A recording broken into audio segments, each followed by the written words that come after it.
और सच में इतिहास गवाह है कि जब भी धर्म को किसी ने अपनी ताकत बनाने की कोशिश की, तो उसका अंजाम बहुत ही दर्दनाक हुआ है। जिस तरह से आपने देखा कि उन लोगों का हुआ, जो लोग मतलब मक्का में घुस के जिन्होंने बंदी बनाया लोगों को और इतना कत्लेआम मचाया। और इस घटना से हमें ये भी सीखने को मिलता है कि धर्म के नाम पर गुमराह होना कितना ज़्यादा खतरनाक हो सकता है। हाय हेलो फ्रेंड्स, नमस्ते, आदाब, सत श्री अकाल, अस्सलाम वालेकुम। कैसे हैं आप सब? आई होप आप सब बहुत अच्छे होंगे। मैं भी बहुत बढ़िया हूँ। तो friends, welcome to the channel react with Manu. तो दोस्तों, आज हम ऐसे ऐतिहासिक और चौंकाने वाले वाक्य पर बात करने जा रहे हैं जिसे बहुत कम लोग जानते हैं। जी हाँ, मैं बात करने जा रही हूँ 1979 मक्का घेराबंदी। जी हाँ, क्या आप सोच सकते हैं कि कभी कोई ऐसा दिन भी आ सकता है, मतलब कि काबा का तवाफ पूरी तरह से जिस दिन रुक गया हो। सच में एक ऐसा दिन भी आया था और ये कोई मामूली घटना नहीं थी, इसने पूरे के पूरे मुस्लिम दुनिया को हिला कर रख दिया था। लेकिन ऐसा क्यों हुआ, किसने किया, ये सब जानने के लिए आपको ये वीडियो देखनी पड़ेगी, क्योंकि ये वीडियो आप देखेंगे तो आप हकीकत से रूबरू होंगे। तो देर ना करते हुए ये वीडियो को स्टार्ट करते हैं। आज बात करेंगे उस दिन की जिस दिन काबे का तवाफ रुक गया था। मस्जिदुल हराम की दीवारें खून से रंग गई थी। 300 शिद्दत पसंद जंगजू मस्जिदुल हराम के अंदर दाखिल हो गए थे और 1000 मासूम लोगों को जो उम्रा करने आए थे उनको बंदी बना दिया गया। और फिर एक शख्स ने अपने साथी की तरफ इशारा किया और बोला कि इमाम मेहदी आ चुके हैं, कयामत का वक्त करीब है और अगर तुम सच्चे मुसलमान हो तो आगे आओ और हमारे इमाम मेहदी की बैयत करो। जी दोस्तों, आज हम हिस्ट्री के एक ऐसे चैप्टर को पढ़ेंगे जिसकी वजह से सऊदी अरबिया की सियासत और उसका सोशल लैंडस्केप टोटली चेंज हो गया। आज हम बात करेंगे ऑन द सीज ऑफ मक्का 1979। इस वाक़े को समझने के लिए हमें 1970s के सऊदी अरबिया में जाना पड़ेगा।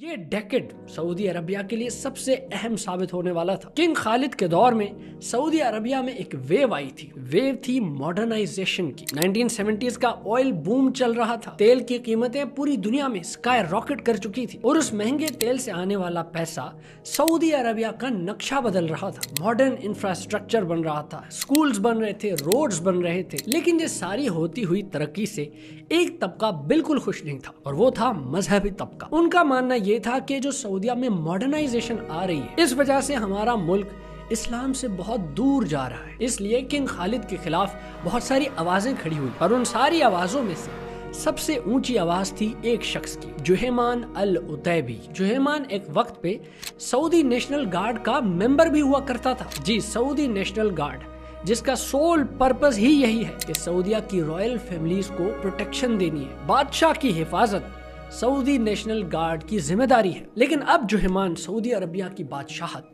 यानी उनकी मोनार्की के खिलाफ खड़ा हो गया था और उसका मकसद एक ही था, ये मॉडर्नाइजेशन की वजह से जो इस्लाम से दूरी आ चुकी है वो खत्म हो और एक इस्लामिक स्टेट कायम हो जाए। और वो तभी हो सकती है जब सऊदीया में बादशाहत खत्म हो जाए। जुहेमान अल उतैबी का ये मानना था कि उसका बहनोई मोहम्मद इब्ने अब्दुल्ला कहतानी नऊज़ बिल्लाह इमाम मेहदी है। और ऐसा बिल्कुल नहीं है कि कहतानी को मेहदी मानने वाला सिर्फ उनका साला ही था। जी नहीं, इस मुर्शद के और भी बहुत सारे मुरीद थे जो यही मानते थे कि कहतानी इमाम मेहदी है। उसके मुरीदों का मानना था कि कहतानी इस दुनिया में पूरे मुसलमानों से करप्शन को खत्म करने के लिए आया है और सऊदी अरबिया में जो बादशाहत चल रही है उसको भी खत्म करने के लिए आया है। मुरीद ये कहते थे कि इस बादशाहत ने मॉडर्नाइजेशन के चक्कर में यूएस जैसे तागुतों से दोस्ती बना ली और फिर आखिर वो दिन आ गया।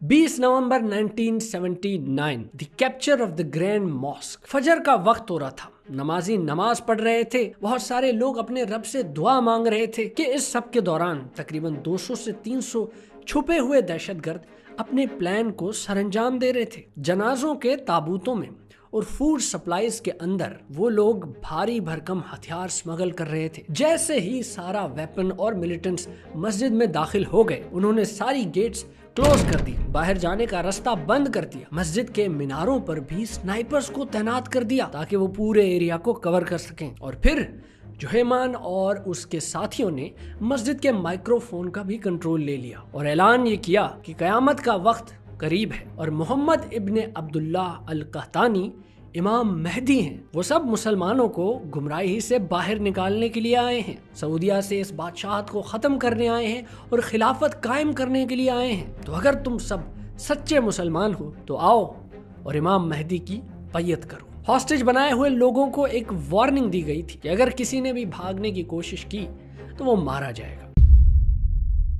اور وہاں پہ سعودی گورنمنٹ پریشان ہو گئی تھی، ان کا انیشل رسپانس ہکا بکا سا تھا، انہوں نے کبھی سوچا بھی نہیں تھا کہ اس طرح کا کوئی واقعہ ہو سکتا ہے۔ They were totally not ready for it۔ Saudi leadership کو اس وقت سمجھ ہی نہیں آ رہا تھا کہ پروسیڈ کس طرح کرنا ہے۔ جوہیمان کے ملیٹنٹس مسجد کے انڈر گراؤنڈ ٹنلز میں بھی تھے، میناروں پر تو انہوں نے پہلے ہی سنائپرز کھڑے کر دیے تھے، یعنی کہ پورا کمپلیکس اب ان ملیٹنٹس کے کنٹرول میں تھا۔ ظاہر ہے انٹرنیشنل بیکلیش بھی آنا ہی تھا، سب یہی کہنے لگے کہ اتنی مقدس جگہ کو سعودی گورنمنٹ پروٹیکٹ نہیں کر سکی، کچھ تو کرنا ہی تھا۔ تو پھر سعودی نیشنل گارڈز نے اپنا پہلا اسالٹ کیا۔ پلان بہت سمپل تھا، بلکہ کچھ زیادہ ہی سمپل تھا، جانا تھا اور سیدھا گیٹس پہ اٹیک کرنا تھا۔ انفارچونیٹلی سعودی نیشنل گارڈز نے دشمنوں کو انڈر ایسٹیمیٹ کر لیا، ان کو تو پتا ہی نہیں تھا کہ میناروں پہ کھڑے ہوئے سنائپرز ان کو کب سے دیکھ رہے ہیں، اور مینلی ان سنائپرز کی وجہ سے بہت سارے سعودی ٹروپس کو اپنی جان گنوانی پڑی۔ پہلا اسالٹ اور اتنے برے طریقے سے فیل ہو گیا۔ دوسرا اسالٹ جب ہوا تو وہ تقریباً 2 دن چلا۔ سعودی ٹروپس اس دفعہ آرمرڈ وہیکلز لے کے آئے تھے جو بلٹ پروف تھی، ان کے پاس ہیوی مشین گنز بھی تھی، اور گول صرف ایک تھا کہ پورے فائر پاور کے ساتھ ایک دفعہ مسجد میں اندر داخل ہونا ہے۔ لیکن یہ اسالٹ بھی فیل ہو گیا۔ پھر آئی تیسرے اسالٹ کی باری۔ سعودی ٹروپس نے مسجد کے انڈر گراؤنڈ ٹنل سے انٹر ہونے کی کوشش کی، لیکن پھر سے انہوں نے دشمنوں کو انڈر ایسٹیمیٹ کر دیا۔ جوہیمان کے ساتھیوں کو پتا تھا کہ سعودی ٹروپس اس راستے سے آنے کی کوشش تو ضرور کریں گے، تو انہوں نے پہلے ہی سولجرز کے لیے بوبی ٹریپس بچھا دیے، جہاں سے جیسے ہی سولجرز گزرتے تو زوردار دھماکہ ہو جاتا۔ اور اس طرح جب تیسرا اٹیمپٹ بھی فیل ہو گیا تو سعودیہ نے فرانس سے مدد کرنے کو کہا۔ کلیئرلی سعودیہ گورنمنٹ کو اب سمجھ آ گئی تھی کہ اس سچویشن کو ہینڈل کرنے کے لیے ان کے پاس کوئی ایکسپرٹیز نہیں ہے۔ فرینچ اسپیشل فورسز GIGN جب پہنچی تو انہوں نے سعودی ٹروپس کو ایڈوائزری سپورٹ کیا۔ فزیکلی تو وہ مسجد الحرام میں داخل ہو نہیں سکتے تھے، فار آبویس ریزنز۔ رول ہے کہ کوئی غیر مسلم، کوئی نان مسلم مسجد الحرام کے اندر انٹر نہیں ہو سکتا۔ تو اس فرینچ فورس کا کام ایک ہی تھا، گائیڈ کرنا، بتانا کہ کیا کرنا ہے کیا نہیں کرنا، پلان بنانا اور اس پلان کو ایگزیکیوٹ کروانا۔ اور پھر فرینچ کمانڈوز نے ایک نئی اسٹریٹجی ایڈوائز کی کہ let's flood the insurgents with gas and stun grenades۔ French forces کی ایڈوائس پہ عمل کرتے ہوئے سعودی سولجرز نے مسجد کے باہری فلور میں ڈرلنگ کرنا شروع کر دیا، اور اس ڈرلنگ کا ایک ہی مقصد تھا کہ فلور کو انڈر گراؤنڈ ٹنل سے کنیکٹ کرنا۔ اور پھر جب فلور میں اس طرح کے ہولز بن گئے جس سے بیسمنٹ کنیکٹ ہو سکتی تھی تو ان سوراخوں میں ٹیئر گیس کو ڈپلوائے کر دیا گیا۔ اب ان بیسمنٹس میں بیٹھے ہوئے دہشت گرد جو اپنی پوزیشن سنبھالے ہوئے بیٹھے تھے، اتنی زیادہ ٹیئر گیس کی وجہ سے ان کی پوزیشنز ویک ہو گئی۔ جب کافی زیادہ ٹیئر گیس ڈپلوائے کر دی گئی تو اس کے بعد پھر انہی سوراخوں میں پانی بھی پمپ کر دیا گیا، جس سے پورا بیسمنٹ پانی سے بھر گیا۔ جوہیمان کے ساتھیوں کی حالت بری ہو گئی، کچھ تو وہیں پہ مر گئے اور کچھ تو باہر بھاگ کے سرنڈر کرنے آ گئے، اور کچھ کراس فائر میں مارے بھی گئے۔ جب ٹیئر گیس اور پانی سے اندر بیٹھے ہوئے انسرجنٹس کی حالت بری ہو گئی تو پھر کیا گیا آخری اسالٹ، اور یہ اسالٹ سکسیسفل تھا کیونکہ اس اسالٹ میں سعودی ٹروپس مسجد کے اندر داخل ہونے میں کامیاب ہو گئے۔ اندر جا کے سعودی کے سولجرز نے جتنے بھی ملیٹنٹس تھے ان کو نیوٹرلائز کر دیا، اور اسی میں ہی محمد ابن عبداللہ القحطانی جو خود کو امام مہدی کہہ رہا تھا وہ بھی مارا گیا۔ البتہ جو اپرائزنگ کا لیڈر تھا جوہیمان العتیبی، اس کو زندہ پکڑا گیا۔ زندہ پکڑنے کی ایک ہی وجہ تھی، اس کو مزید انٹرگیٹ کرنا تھا۔ 1 سال کے بعد 1980 میں اسے سزائے موت دی گئی اور اسے پبلکلی ایگزیکیوٹ کر دیا گیا، سر قلم کر کے۔ اس کے باقی بچے ہوئے 67 ساتھیوں کو بھی سعودی عربیہ کے مختلف شہروں میں پبلکلی ایگزیکیوٹ کر دیا گیا، सर कलम करके। अगर इस सारे वाक़े की आफ्टर मैथ को देखें तो तकरीबन 1000 लोगों की जानें गई। अनऑफिशियल रिपोर्ट्स ये कहती हैं कि जिसमें से 500 से 600 लोग सिविलियंस थे। इस इंसिडेंट से पहले सऊदी अरबिया तो मॉडर्नाइजेशन की तरफ जा रहा था, लेकिन इस इंसिडेंट के बाद सऊदी गवर्नमेंट की अप्रोच टोटल 180 डिग्री हो गई, यानी रिलीजियस कंजर्वेटिज्म ज्यादा बढ़ गया, उलमा को ज्यादा एम्पावर कर दिया गया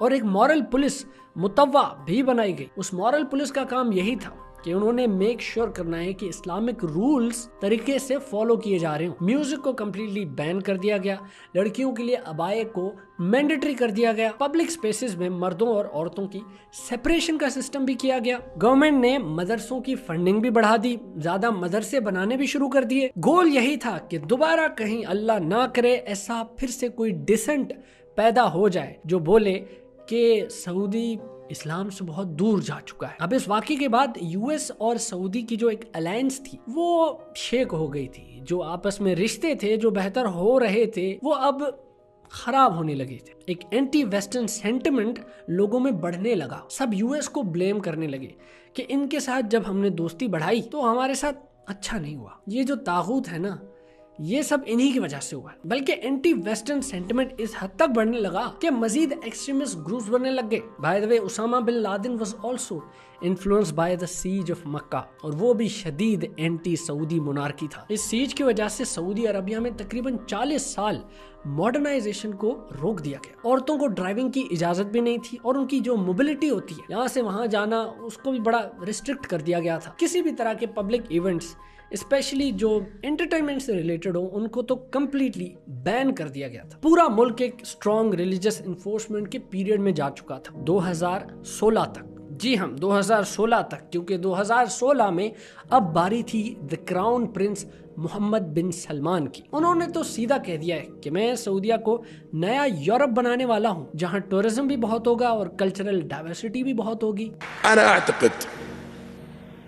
أوروبا الجديدة هي الشرق الأوسط. मोहम्मद बिन सलमान ने जो रिफॉर्म्स किए हैं वो फिर से सऊदी अरबिया को मॉडर्नाइजेशन की तरफ लेके जा रहे हैं। जैसे औरतों को ड्राइविंग की इजाजत भी दे दी गई है, जैसे एंटरटेनमेंट के इवेंट्स पे बैन भी हटा दिए गए हैं। बल्कि 2023 से तो कॉन्सर्ट पे कॉन्सर्ट हो रहे हैं रियाद में। साउंड स्टॉर्म फेस्टिवल हुआ, फिर पोस्ट मलोन कॉन्सर्ट हुआ, फिर इंटरनेशनल ओपरा फेस्टिवल भी हुआ। बहुत सारे लोग ऐसे भी हैं जो मोहम्मद बिन सलमान की इन लिबरल पॉलिसीज पे तंकीद करते हैं। खैर, क्राउन प्रिंस पे तो एक पूरी अलग वीडियो भी बन सकती है। अगर इस सब से रिलेटेड आपको और जानना है तो मैं आपको एक बुक रिकमेंड करूंगा, ब्लड एंड ऑयल, वो जरूर पढ़िएगा। खैर, अब हालात काफी बदल भी चुके हैं। सऊदी अरबिया ने अपनी सिक्योरिटी पे और काउंटर टेररिज्म पे बहुत इन्वेस्ट कर दिया है, सर्वेलेंस भी बहुत बढ़ा दी है और रिलीजियस ग्रुप्स की इंटेलिजेंस मॉनिटरिंग भी शुरू कर दी है, ताकि कहीं ऐसा ना हो कि फिर से कोई अपराइजिंग आने लग जाए। लेकिन मोहम्मद बिन सलमान के इन सारे रिफॉर्म्स और मॉडर्नाइजेशन को देख के अल्लाह ना करे फिर से कोई मसला होने लग जाए, क्योंकि लास्ट टाइम जब किंग खालिद ने ट्राई किया था तो उसका अंजाम अच्छा नहीं था। आप और मैं खैरियत की दुआ ही कर सकते हैं।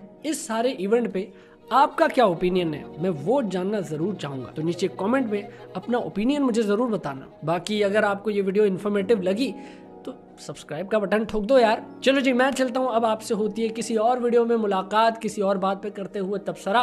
तब तक के लिए भाई को दीजिए इजाजत, मैं चला, गुड बाय।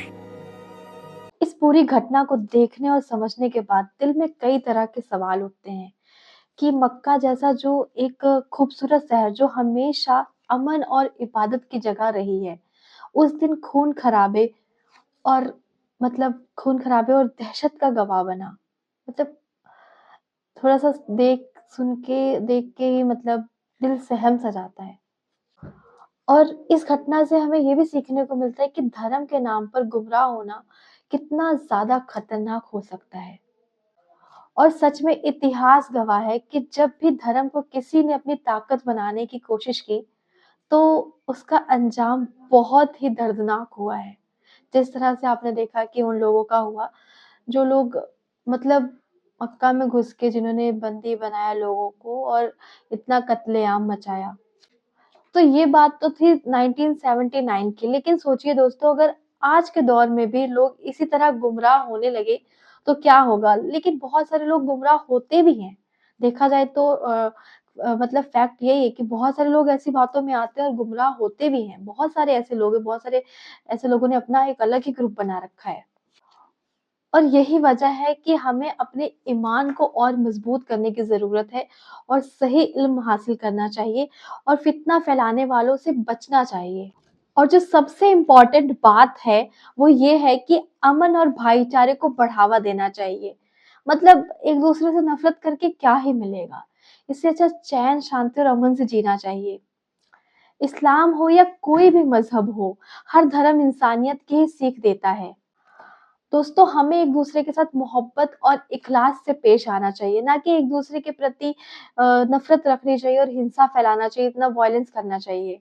तो दोस्तों, इस पूरी घटना को जानने के बाद आप इस बारे में क्या सोचते हैं? क्या आपने पहले इस घटना के बारे में सुना था? अगर नहीं सुना, तो अगर आपने इस घटना के बारे में सुना है और जाना है, तो आपकी इस बारे में क्या राय है? कमेंट बॉक्स में ज़रूर बताइए। और दोस्तों, अगर आपको ये वीडियो नॉलेजफुल लगी है, तो जल्दी से वीडियो को लाइक कीजिए, शेयर कीजिए और चैनल को सब्सक्राइब कर लीजिए। अगले वीडियो तक अपना ख़्याल रखें, सही इल्म हासिल करें और अमन का पैगाम फैलाते रहें।